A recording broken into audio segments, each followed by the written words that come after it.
Continuando a live, porque sem querer o celular aqui escorregou. Então eu estava falando assim da gratidão que nós devemos ter ao Senhor todos os dias pelos feitos, né? E por muito mais que Ele faz e vai fazer na minha vida, na tua vida, na vida da tua parentela.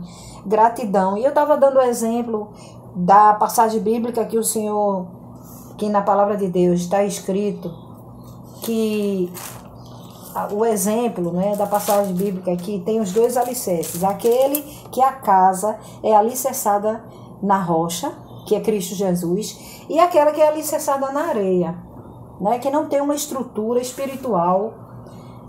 A fé dessa pessoa, ela não é pautada, não é alicerçada em Cristo Jesus. E sim, vive vulneravelmente, crendo nas doutrinas vãs, às vezes em ídolos, deuses estranhos. Às vezes não tem, como o ateu, não crê em nada, não crê em Deus, não crê em nada. Então assim, quando acontece algo na vida dessa pessoa, ela se desestrutura, assim como Deus faz nós aprendermos, né, com essa mensagem, que uma casa que ela é alicerçada na areia, ele dá o exemplo material, mas na verdade ele está dando uma lição, uma exortação espiritual para que nós saibamos. Está em Mateus 7, iniciando pelo versículo 24, os dois fundamentos. Todo aquele, pois, que ouve estas minhas palavras e as pratica, será comparado a um homem prudente, que construiu a sua casa sobre a rocha. Embora um exemplo material, se tratando de uma casa, mas ele chama a casa que é a nossa vida. Né? Nós somos templo, quando estamos em Cristo, nós somos o templo sagrado do Senhor, templo e morada, habita o Espírito Santo em nós. E todo aquele que o Espírito Santo habita é porque já creu e já confessou que Jesus é o único Deus de nossa vida, o único Deus verdadeiro, mediador entre Deus e os homens. Então, se nós estamos alicerçados, a nossa fé está alicerçada na rocha, que é o Senhor, mesmo nessa vida, como Ele já nos falou, que nós teríamos muitas aflições, mas que Ele nos livraria de todas elas. Então, nós temos que colocar nossa fé em ação, e a fé sem obras, ela é morta, ou seja, temos que manifestar nossa fé em oração, não é? E praticando as ordenanças que Ele determinou, e cumprindo, né, o bem, praticar o bem, cultuar ao Senhor. Aqueles que já se batizaram nas águas batismais, já se comprometeram em matar a velha criatura. Mas é um exercício diário, amados, que a carne milita contra o espírito e o espírito contra a carne. E Deus diz que nós devemos ser seus imitadores, viver em espírito, buscando colocar o Senhor em primeiro lugar. E quando você coloca o Senhor em primeiro lugar, Ele diz assim, ó, assemelhá-lo-ei, aquele que ouve a minha palavra, pratica, seja comparado a um homem prudente que construiu a casa sobre a rocha. Aí ele diz aqui, ó, caiu a chuva, transbordaram os rios, sopraram os ventos, ou seja, tempestade pode vir, e bateram com força contra aquela casa, e ela não desabou, porque tinha sido construída sobre a rocha. Nós sabemos que, embora ele dê um exemplo material de uma casa, mas espiritualmente ele está se referindo à nossa vida. Em quem nós temos colocado a nossa confiança, em que a nossa fé, aonde nossa fé está alicerçada. Porque se estiver alicerçada em Cristo Jesus, no Pai, no Filho e no Espírito Santo, com certeza, mesmo que nós passemos por enfermidades, mesmo que nós passemos por situações de dificuldade financeira, mesmo que nós passemos por dificuldade diversas e adversas, né?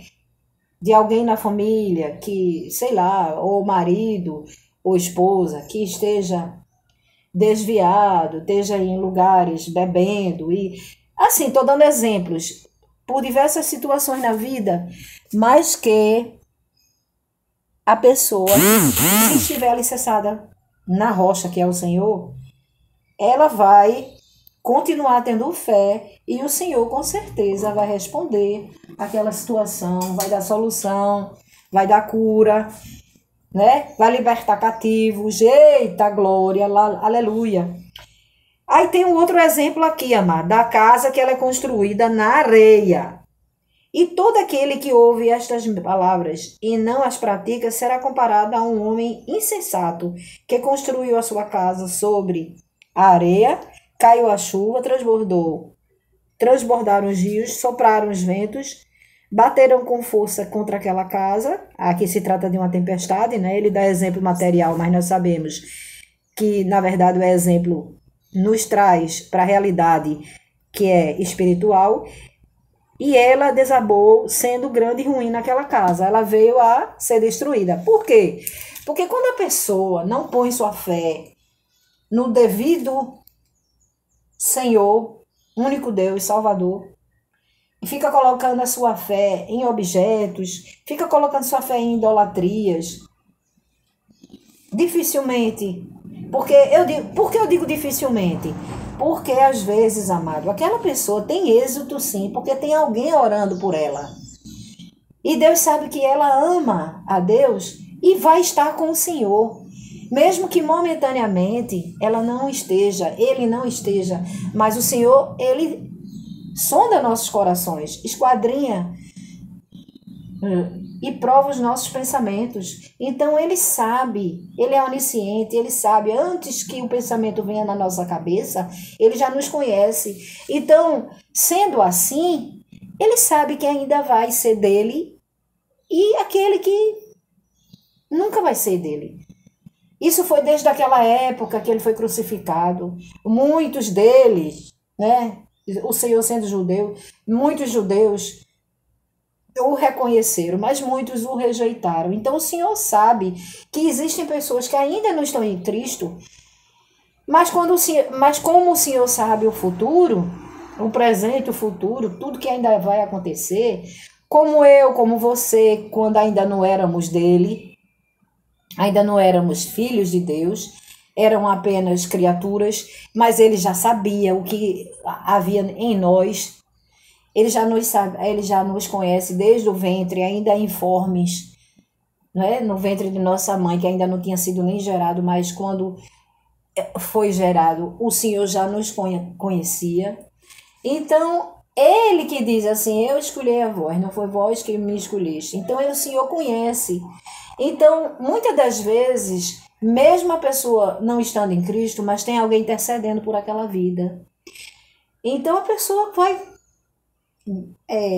caminhando nessa terra, muitas das vezes, vai tendo êxito nas coisas, porque tem alguém orando, tem alguém intercedendo, e ele sabe que aquela pessoa vai ser de Cristo. Foi comigo assim, muitas das vezes. Acontece, né? E até com você pode ter sido assim. Então, e com muitos acontece assim. Ele sabe que aquele ali que ainda vai ser de Cristo.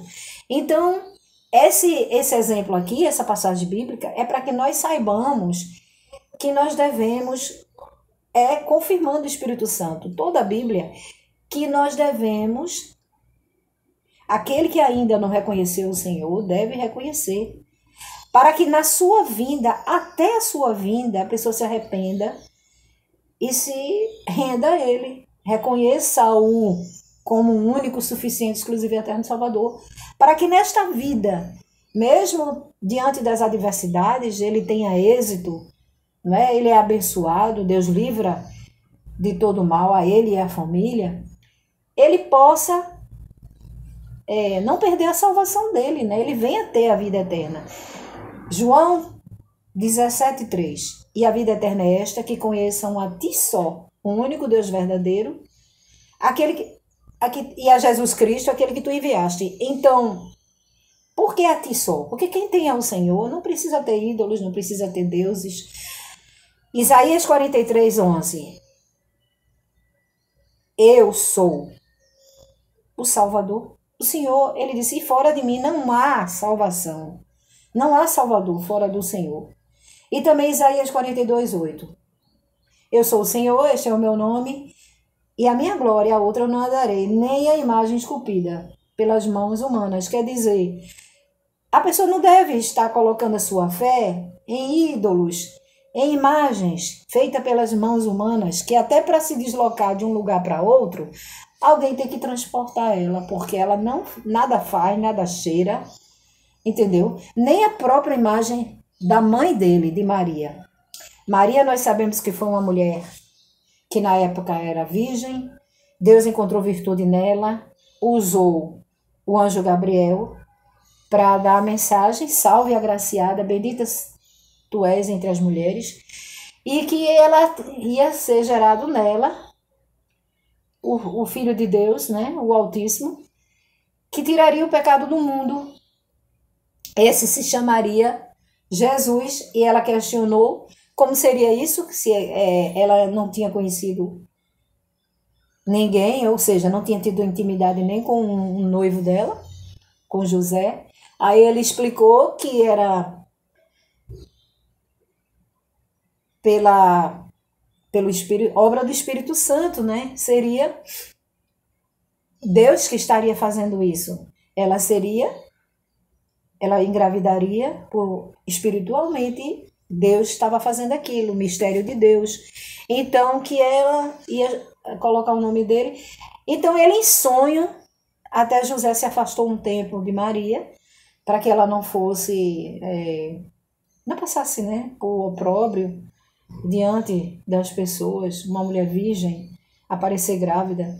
Então, ele em sonho, ele disse a José, explicou, e José aceitou e fez conforme Deus havia determinado. Então Maria, ela é a mãe de Jesus, sempre será. Ninguém pode negar isso, que quem negar isso, esse feito através da vida de Maria, está negando o evangelho, o verdadeiro evangelho. Mas o Senhor, ele estabeleceu, depois do que a queda do homem, né, que está lá em Gênesis, nós sabemos que pela desobediência de um homem veio o pecado, onde abundou o pecado, superabundou a graça. A graça é o favor imerecido, a bondade de Deus, né? Na verdade, Deus teve compaixão do ser humano, ele fez um plano perfeito, que foi entregar o filho dele, que foi zombado, escarnecido. Ele levou sobre si as nossas enfermidades, como está de acordo com Isaías 53. Levou sobre si as nossas enfermidades, transgressões, culpa, e o castigo que nos traz a paz estava sobre ele. Pelas suas pisaduras, sofrimento, nós somos sarados e salvos. Todo aquele que confessa a ele, Jesus, o Filho de Deus, como único, suficiente, exclusivo, eterno Salvador, é salvo. Mas aquele que negar será negado no céu. No dia da sua vinda, ele separará aquele que, mesmo que a pessoa tenha morrido antes do Senhor vir, como ele é onisciente, ele sabe aquele que em vida o seguiu. Então, ele vai colocar num corpo incorruptível, vai separar uns, vai ser para a condenação, né? Já está condenado, porque não serviram ao Senhor em vida. E outros já para a salvação. Levará com ele aos ares, né? Aqueles que primeiro